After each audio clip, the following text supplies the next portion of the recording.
You ever wonder why your confidence feels shot lately? Like deep down, you don't even trust yourself anymore? Let me tell you something you probably haven't thought about. You don't lose confidence all at once. You lose it in the small stuff.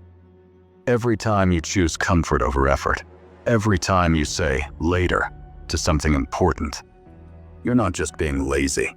You're training your brain not to believe you. And here's the messed up part. You don't even notice it happening. I used to be that guy. Wake up, grab my phone, scroll like a zombie, plan my whole life in my head. But by the end of the day, nothing changed. I'd avoid tough conversations, delay my side hustle, skip workouts. And each time I said, I'll do it tomorrow, I chipped away at my own self-respect.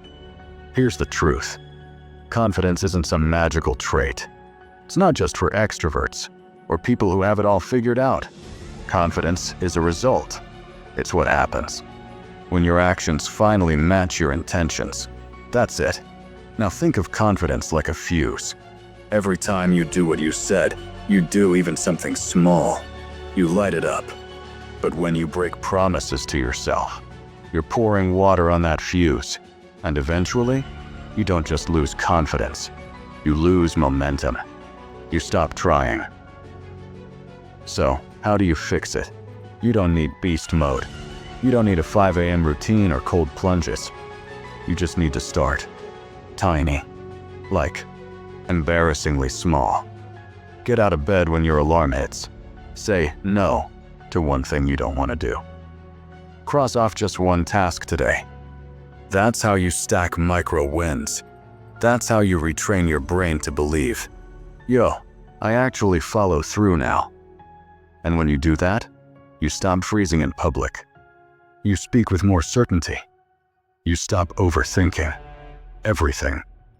You become the kind of person who shows up even when it's hard, awkward, or risky. That's confidence, not fake hype, not alpha male flexing. Just grounded belief in your own word. So yeah, maybe you've been slowly killing your confidence, but now you know. And if you're done letting that version of you win, if you're ready to rebuild, type, "I'm rebuilding" in the comments. Not for me, for you. Let it be the first promise you actually keep. No fluff, no filters, just the fuse and the fire that's been waiting for you to light it.